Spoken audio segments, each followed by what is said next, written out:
بسم اللہ الرحمن الرحیم، السلام علیکم۔ میں نے پہلے ہی عرض کر دیا تھا کہ جس طرح سے ججز کی بھرتی کی جا رہی ہے، لینے کے دینے پڑیں گے، تباہی ہوگی، اور اب آپ اندازہ لگائیے کہ کیا ہو رہا ہے۔ ابھی تو صرف IMF کا رد عمل آیا ہے اور انتہا ہو گئی ہے۔ یعنی جس طرح سے ججز کی بھرتیاں کی گئی ہیں اس طرح دنیا میں نہیں ہوتا، اور اب یہ معاملہ IMF کے ریڈار پر آ گیا ہے۔ آپ سوچیں گے کہ انٹرنیشنل مانیٹری فنڈ جس کا کام ہے ایک بینکنگ کی طرح، مالیاتی ادارے کی طرح کام کرے کہ جہاں کسی ملک کو ضرورت ہے اس کو وہ قرض دیتا ہے، اس کی شرائط تو یہ ہونی چاہیے کہ آپ ڈسپلن لے کر آئیں، ہمیں قرض کس طرح واپس کریں گے۔ اس کا کیا کام ہے ججز کی بھرتی کے ساتھ؟ تو جناب اس کا جواب یہ ہے کہ اس کا تعلق براہ راست گورننس کے ساتھ ہے۔ جب آپ کی گورننس کسی ملک میں اچھی نہیں ہوگی، جب وہاں پر رول آف لا نہیں ہوگا، وہاں پر عدلیہ کمپرومائزڈ ہوگی، وہاں کے ادارے تباہ حال ہوں گے، تو کیا ہوگا آپ کے قرض کا؟ کس طرح سے قرض واپس ہوگا؟ وہاں تباہی ہوگی۔ دنیا صدیوں کی سٹڈیز کے بعد، مطالعے کے بعد اس نتیجے پر پہنچ چکی ہے کہ آپ نے رول آف لا رکھنا ہے، آپ نے گورننس لے کر آنی ہے، آپ نے انڈیپینڈنس رکھنی ہے اداروں کے درمیان۔ یہاں ہمارے ملک میں ایک عجیب نظام چل رہا ہے، غصب کا، جبر کا، تشدد کا۔ دنیا اس کو بہت پیچھے چھوڑ آئی، اب ہم اس پر چل رہے ہیں۔ تو لہٰذا اب یہ ہو رہا ہے کہ ججوں کی تقرری، عدلیہ کی آزادی، banking, money laundering, IMF mission چھان بین میں مصروف۔ یہ حال ہو گیا ہے کہ IMF کا مشن اب چھان بین کرے گا پاکستان میں کہ کس طرح جج لگائے جا رہے ہیں، اور ان کی ٹیم ملاقاتیں کرتی پھر رہی ہے۔ پاکستان میں موجود IMF مشن کم از کم 19 حکومتی وزارتوں، محکموں، ریاستی اداروں کے نمائندوں سے ملاقات کرے گا۔ IMF نے ججز کی تقرری، عدلیہ کی سالمیت اور آزادی سمیت گورننس اور بدعنوانی کا جامع جائزہ لینے کے لیے ایک مشن پاکستان بھیجا ہے۔ اب یہ مشن آیا کہ لاؤ جی ذرا بتاؤ نا کیسے جج بھرتی کر رہے ہو، یہ کیا ہو رہا ہے؟ وکلاء نے کہا، بیرسٹر صلاح الدین ہیں، وہ وکلاء کے رہنما بھی رہے ہیں، کورٹ رپورٹرز یہ کہہ رہے ہیں، بہت سے لوگ اس پر آواز اٹھا رہے ہیں کہ جج کس طرح سے بھرتی کیے جا رہے ہیں۔ پیپلز پارٹی کی موج لگی ہے، وہ اپنے لگا رہے ہیں، یہاں نون لیگ پنجاب میں اپنے لگا رہی ہے، بندر بانڈ بنی ہوئی ہے۔ حسنات ملک سے لے کے جتنے کورٹ رپورٹرز ہیں آپ ان کو دیکھ لیجئے، آپ اسد کو دیکھیں، صدیق جان کو دیکھیں، عدیل سرفراز، ثاقب بشیر صاحب، یہ بڑے نام ہیں کورٹ رپورٹنگ کے۔ اس طرح وسیم ملک ہیں، بہت سے جتنے ہیں، آپ ان سے جا کر پوچھ لیں جو باضمیر ہیں، انڈیپینڈنٹ جرنلسٹ ہیں، وہ سب آپ کو بتائیں گے کہ یہ تو بھرتیاں ہو رہی ہیں اور کوئی کمپٹنس نہیں ہے، کوئی میرٹ نہیں ہے، تو وہاں کیا فیصلے ہوں گے؟ کس طرح سے کوئی بہتری اس ملک میں آ سکتی ہے؟ تو معیشت تو تباہ ہونی ہے۔ معیشت اب دنیا میں اس طرح نہیں چل سکتی۔ وہ عجیب دور تھے کہ آپ ہلاکو خان بن جائیں، آپ چنگیز خان بن جائیں، اور آپ اپنے ملک میں تباہی اور بربادی پھیلائیں اور کہیں جی معیشت بہت ٹھیک ہو جائے گی۔ یہ اس طرح اب نہیں ہوتا، کیونکہ اس دور میں اور طرح سے معیشت چلتی تھی۔ اب وہ بہت پیچھے رہ گیا معاملہ کہ جی یہاں جنرل ضیاء الحق کی طرح سے ہم چلا دیں گے ملک اور ڈالرز باہر سے آ جائیں گے، ہو جائے گا۔ اب نہیں۔ تو اب حکومتی اور سفارتی ذرائع نے ایکسپریس ٹریبیون کو بتایا کہ اپنی نوعیت کے آپ سوچئے ایسا ہوتا نہیں ہے، اپنی نوعیت کے اس پہلے تفصیلی جائزے پر آئے اس مشن نے جمعرات کو اپنے کام کا آغاز کیا اور 14 فروری تک اپنا کام مکمل کرے گا، اور 19 حکومتی وزارتوں، محکموں اور ریاستوں کے نمائندوں سے ملاقات کرے گا، جس میں جوڈیشل کمیشن آف پاکستان اور سپریم کورٹ آف پاکستان بھی شامل ہے۔ مشن کا فوکس قانون کی حکمرانی۔ اب کیوں وہ کر رہے ہیں یہاں پر فوکس کیوں کر رہے ہیں؟ کہ نہیں ہے حکمرانی، اس لیے وہ دیکھ رہے ہیں یہاں کیا حالات ہیں۔ انسداد بدعنوانی، ظاہر ہے نظر آ رہی ہے بدعنوانی، مالیاتی نگرانی، ریاست کے گورننس ڈھانچے میں گہری جڑیں پکڑے ہوئے مخصوص مفادات کا خاتمہ اور منی لانڈرنگ کا مقابلہ کرنا ہے۔ اور اس میں ذرائع کے مطابق اس مشن کی منصوبہ بندی گزشتہ سال ستمبر میں کی گئی تھی، لیکن یہ ایک ایسے نازک وقت پر آیا جب اسلام آباد ہائی کورٹ اور سپریم کورٹ کے ججوں نے اعلیٰ عدلیہ میں ججز کی تقرری کا طریقہ کار پر گہری تشویش کا اظہار کیا ہے۔ مشن اگلے ہفتے جوڈیشل کمیشن کے ساتھ میٹنگ کرے گا اور ججز کی تقرری کا طریقہ کار پر بات کرے گا۔ یہ عدلیہ کی سالمیت اور آزادی کے بارے میں جائزہ لینے کے لیے سپریم کورٹ آف پاکستان سے ملاقاتیں کرنے کا بھی ارادہ رکھتا ہے۔ اب کچا چٹا کھل جائے گا اگر باضمیر باکردار ججز سارا کچا چٹا کھول دیں گے تو یہ تو نظام کے بارے میں ایک چارج شیٹ ہوگی۔ اور دیکھیں اس کی رپورٹ جولائی 2025 تک شائع کر دی جائے گی، حتمی رپورٹ جو آئے گی اس سارے جائزے مشن کی۔ $7 بلین کے معاہدے کے تحت پاکستان گورننس کے مکمل کی رپورٹ شائع کرنے کا پابند بھی ہے، اور IMF قومی احتساب بیورو کے ساتھ مل کر انسداد بدعنوانی کی قومی حکمت عملی اور دیگر معاملات جو ہیں ان کا پر بھی دیکھے گا۔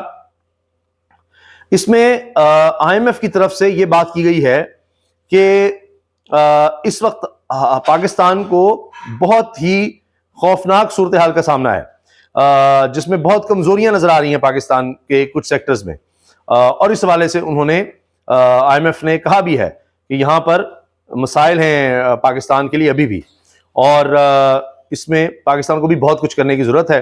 یہ بات اب IMF نے کہی ہے. اب جب یہ ساری صورتحال ہوگی تو پھر تجزیہ کار جو مرضی کہتے رہے, جب حقیقت کچھ اور ہوگی تو آپ تجزیے کر کے یا آپ بیانیہ بنانے کی کوشش کر کے کچھ حاصل نہیں کر سکیں گے. سنیے نجم سیٹھی صاحب کیا کہہ رہے ہیں. پیپلز پارٹی سندھ میں بیٹھی ہوئی ہے ڈٹ کے, وہ کے پی میں پی ٹی آئی بیٹھی ہوئی ہے, اور پی ٹی آئی کی اور نون لیگ کی لڑائی تو پنجاب میں ہونی ہے. جو پنجاب لے گیا وہ اگلی گورنمنٹ بنائے گا. اور آج کل کی صورتحال یہ ہے کہ نون لیگ جو ہے وہ زیادہ پاپولر نہیں ہے. عوام میں نون لیگ پاپولر نہیں ہے. خیبر پختونخوا پوری طرح سے تحریک انصاف کے پاس ہے. سندھ میں جو سسٹم زرداری صاحب نے بنایا ہوا ہے وہ سندھ میں وہ اس کو چھوڑیں گے نہیں, بس چل رہا ہے, دہائیوں سے چل رہا ہے, وہ چلائیں گے اس کو. تو پنجاب میں اصل جنگ ہونی ہے, اصل لڑائی ہونی ہے. یہاں کے لوگ نون لیگ سے بالکل بھی خوش نہیں ہیں. اب اسٹیبلشمنٹ کہہ رہی ہے کہ آپ کچھ اپنی کارکردگی کا بیانیہ بنائیں, تو میں اس پر بات کروں گا. پہلے ان کی بات چیلنج ہے کہ اس کو بنانا ہے پاپولر. تو اس سلسلے میں سمجھتا ہوں یہ تبدیلیاں جو آ رہی ہیں, اور میرے خیال کچھ پریشر بھی ہے اسٹیبلشمنٹ کی طرف سے کہ دیکھیے آپ نے نیشن کے لیے تو بہت کچھ کیا, ٹھیک ہے, اور بھی بہت کچھ رہتا ہے. اچھا, میں بھی آتا ہوں اس کی طرف, تو اس کی طرف بھی آپ توجہ دیں. یو آر ناٹ ڈوئنگ انف.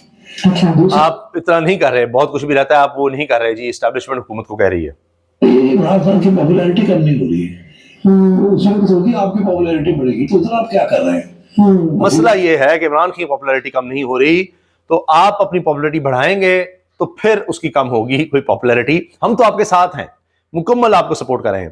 اب حکومت پاپولیرٹی کس طرح بنا رہی ہے؟ اخبار میں اشتہار بھی اس طرح کے کہ جیسے لگے کہ خبریں ہیں. شہباز شریف پورے صفحے کے اشتہار, ٹیلی ویژن چینل پہ اشتہار کروڑوں اربوں پہ لگا رہے ہیں. او ہو لیپ ٹاپ تقسیم کریں, بائکس تقسیم کر لیں, ہاں واہ, اشتہار بازی, بینرز, یہ وہ, یہ دیکھیں یہ پاپولیرٹی ہو رہی ہے. لوگ اب اس چیز کو نہیں سراہتے حضور, نہیں اب یہ چلنے. اتنی ہی لوگوں میں نفرت پیدا ہوتی ہے. کھڑے ہاں تسی ساڑھے نال کھڑے ہو تو تسی کچھ کرو گا, اپنی پاپولیرٹی بڑھاؤ. عمران کی پاپولیرٹی ڈیڈ ہو گئی, سارا بہت جو ہے ایسے چکے ہیں سیاسی طور پہ بھی. تو اس میرا خیال ہے دیٹ از اسٹیبلشمنٹ کہہ رہی ہے کہ سارا بوجھ ہم نے اٹھایا ہوا ہے, آپ بھی کچھ کریں. سارا بہت جو ہے ایسے چکے ہیں, تو ہم تو کہتے ہیں کہ فارم 47 کر کے سارا کر دیتے ہیں. سارا سوشل میڈیا خام تو ساڑھے خلاف چل رہے, کریڈیبلٹی بنائے. فارم 47 کا کہ لوگ آپ فارغ کرتے ہیں, آپ تو ہیں ہی جعلی. ڈلیوری دیں سیاسی طور پہ بھی. تو اس میرا خیال ہے that is message is gone. اچھا, یہ میسج دیا گیا ہے. اب میں آپ سے عرض کر دوں, یہ حکومت جو مرضی کر لے, جو مرضی کر لے, کوئی ان کی پاپولیرٹی نہیں بنی. کیونکہ میں نے اس عرض کیا, وہ IMF والی بات آپ دیکھ لیجئے. جب آپ تشدد کریں گے, آپ لوگوں کی اظہار رائے کی آزادی چھینیں گے, آپ لوگوں کو احتجاج نہیں کرنے دیں گے, آپ دفعہ 144 لگا رہے ہوں گے, آپ کے جلسوں کی اجازت ہوگی, لیکن کوئی آ کر کوئی بات نہیں کر سکتا, بول نہیں سکتا. آپ کہیں گے 3 سال اندر کر دیں گے آپ کو, دوسری دفعہ احتجاج کرو گے 10 سال اندر کر دیں گے, تو آپ کوئی بیانیہ بنا سکیں گے؟ اس طرح نہیں ہو سکتا. زور زبردستی آپ کرتے رہیں, آپ جو مرضی فرض کیجئے. میں مثال دیتا ہوں جو کہ اس طرح ترقی ہوتی نہیں ہے, اب صدیوں سے تو ایسے نہیں ہو سکا. تشدد اور جبر کر کے لوگوں پر آپ یعنی انسانوں کو آپ دبا کر, ان کی خواہشات مٹا کر, ان کو پکڑ دھکڑ کر کے, ان کے گھر توڑ کر, ان کو ہراساں کر کے آپ سمجھیں گے ترقی ہوگی؟ نہیں ہونی. اور اگر کسی طرح سے آپ دکھانے کی بھی کوشش کریں گے, کوئی بھی نہیں مانے گا, سب کو پتہ لگ جائے گا کہ یہ ہو رہا ہے. IMF نہیں مان رہا, وہ کہہ رہا ہے کہ جی یہ جج کیسے لگا رہے ہیں, آپ کے گورننس کا صورت حال ہے. یہ تو حال ہے.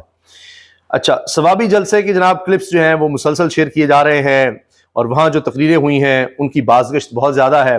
وہاں سب نے بڑے جذباتی بیانات دیے ہیں. نون لیگ کا حال یہ ہے کہ اپنے لوگ, ان کے سینیٹر آصف کرمانی کہتے ہیں مریم نواز ہوا میں تیر چلا رہی ہیں, کسی کو اچھا لگے یا برا, ووٹ بینک صرف عمران خان کا ہے. لے, جب آپ اپنے لوگ یہ کہیں گے تو اور کسی گواہی کی ضرورت رہ جاتی ہے. ڈسٹرکٹ صدر اور جنرل سیکرٹریز مجھے 3 دن کے اندر رپورٹ دیں کہ کون کتنے بندے لے کر آیا تھا. میں نے رپورٹ خان صاحب کو دینی ہے اور سوشل میڈیا پر بھی شیئر کرنی ہے. بے شک جلسہ بہت بڑا تھا, لیکن سزا اور جزا کا نظام ہونا چاہیے پارٹی میں. جنید اکبر نے بڑا اعلان کر دیا ہے کہ جلسے میں کس کی کیا پارٹیسپیشن تھی, کیا کنٹریبیوشن تھی, وہ ایک چیز دیکھی جائے گی. ہماری بہن بہت اچھی نڈر بہادر صحافی سمینا پاشا کہتی ہیں اگر حکومت مینار پاکستان پر جلسے کی اجازت دے دیتی تو وہ ایک مخصوص جگہ ہوتی ہے, لیکن حکومت کے اجازت نہ دینے کے باعث ہر شہر, ہر گلی, ہر محلے میں جلسے اور احتجاج ہوا ہے. اور اب چونکہ ڈیجیٹل میڈیا کا دور ہے, سوشل میڈیا کا دور ہے, آپ نے اپنا پروٹیسٹ دکھانا ہے. اگر آپ کسی جگہ پر اکٹھے ہوتے ہیں تو ظاہر ہے کہ اس کا ایک امپیکٹ آتا ہے, لیکن جب لوگوں کو زبردستی روکا جائے گا تو اس کا امپیکٹ اور زیادہ اس شکل میں آ جاتا ہے کہ لوگ تو پھر بھی نکلے ہیں. مینار پاکستان پہ آتے ہیں, ٹھیک ہے کہ ایک لوگوں نظر آنا, تقریریں ہونی, جس طرح سوابی میں ہوئی ہیں وہ وہاں ہو گئی. مینار پاکستان پہ اپنے نہیں دی, جو پیغام دینا تھا وہ سوابی میں بیٹھ کے دے دیا, میڈیا میں بھی چلا گیا. لیکن آپ نے دکھا دیا کہ آپ پروٹیسٹ کر رہے ہیں, آپ سڑکوں پر آ رہے ہیں, ریلیز کی شکل میں آ رہے ہیں, چھوٹے چھوٹے فلیش پروٹیسٹ ہو رہے ہیں, تو میڈیا میں وہ آ گیا, لوگوں نے گھر میں بیٹھ دیکھ لیا, پتہ لگ گیا کہ 8 فروری کو ریگنگ ہوئی تھی, لوگ اس کے خلاف ہیں, مینڈیٹ چوری ہوا تھا, پوری دنیا میں پیغام چلا گیا. تو مقصد تو یہی تھا. وہ اور زیادہ فورسفلی گیا ہے, اور زیادہ لوگوں کو پتہ لگا یہ تو جبر کے تحت یہ سب کچھ چل رہا ہے. اب دیکھیں, کہتے ہیں جی ہم نے دیوالیے پن سے بچا لیا, ملک کو دیوالیے پن سے بچا لیا. شہباز رانا صاحب کی پہلے بھی خبر ایکسپریس پر جو ہم نے آپ سے ڈسکس کیا IMF والی, اور اب دیکھیے چین نے پاکستان کو دیوالیے ہونے سے بچا رکھا ہے. شہباز رانا, اس سال پاکستان کی غیر ملکی قرضوں کی ضروریات $22 ارب سے $23.5 ارب ہیں. اب یہ پاکستان کو اس سال میں رول اوور کرانے پڑیں گے $13 ارب کہ جی ہم ابھی دے نہیں سکتے, آگے دے دیں گے. $23 ارب میں سے 13, 10 کا کسی طرح سے کچھ کریں گے, $13 ارب دے ہی نہیں سکتے, اور پہلے ہی رول اوور کرائے ہوئے کہ ابھی نہیں دے سکتے, آگے آگے آگے. اور اس میں جناب اب پاکستان دیوالیہ نہیں ہو رہا, اس میں IMF کا بھی بڑا رول ہے, لیکن پاکستان کی دیوالیہ نہ ہونے میں IMF سے کہیں زیادہ چین کا کردار ہے. اس وقت تک چین نے پاکستان کو $6.5 ارب کے کمرشل قرضے دیے ہوئے ہیں, $4 ارب ان کا کیش ڈپازٹ ہے, $4.5 ارب قرضہ ان کی طرف سے فائنانس فیسلٹی کی مد میں ہے. اس طرح تقریباً $15 ارب چین پہلے ہی رول اوور کر رہا ہے. تو اس سے آپ اندازہ لگائیے کہ یہ پاکستان کی صورتحال ہے. اور جب دورہ کیا گیا صدر کی طرف سے, آصف زرداری کی طرف سے, تو ظاہر ہے کہ یہ بھی امید ہے کہ کچھ اس طرف ہو جائے گا. اب یہ بھی ریویو پروگرام میں ڈسکس ہوا کہ امریکی صدر ڈونلڈ ٹرمپ ایسے اقدامات کر رہے ہیں جس سے دنیا کا گلوبل آرڈر, جس کو امریکہ لیڈ کرتا تھا, تبدیل ہونے کا اندیشہ. اس ساری صورتحال میں چین کا کردار بڑا اہم ہوگا. آپ دیکھتے ہیں کہ کیا ہوتا ہے. اور اگر وہ چین $1 ارب بھی ہم سے واپس مانگ لے تو آپ سمجھیے کہ پھر ہم گئے. یہ $13 ارب ہم نے رول اوور کروانے ہیں, اور چین کے $15 ارب ہیں, ان میں سے اگر $1-2 ارب بھی اس نے واپس مانگ لیے تو ہمارے پاس کوئی چکر نہیں ہے جی, کوئی چکر نہیں ہے. یہ ہیں حالات. تو پھر IMF تو آئے گا اور آپ سے سوال کرے گا. یہ آپ سمجھتے ہیں نا, آپ جو مرضی کرتے چلے جائیں گے, نہ EU آپ سے پوچھے گا, نہ امریکہ آپ سے پوچھے گا, نہ اقوام متحدہ آپ سے پوچھے گا, آپ یہاں پر جناب شہنشاہ ہیں, کچھ بھی کر لیں. نہیں, دنیا بدل رہی ہے. پہلے ہوتا تھا دنیا کو ضرورت پڑ جاتی تھی کسی جنگ میں ہماری, تو معاملات اور چل جاتے تھے. اب دنیا بھی, وہ دنیا جو ہمیں جنگوں کے لیے استعمال کر لیتی تھی, وہ خود اب اس سے ہٹ رہی ہے. تو اس لیے اب ہمیں مسئلے پڑے ہوئے ہیں. اللہ حافظ.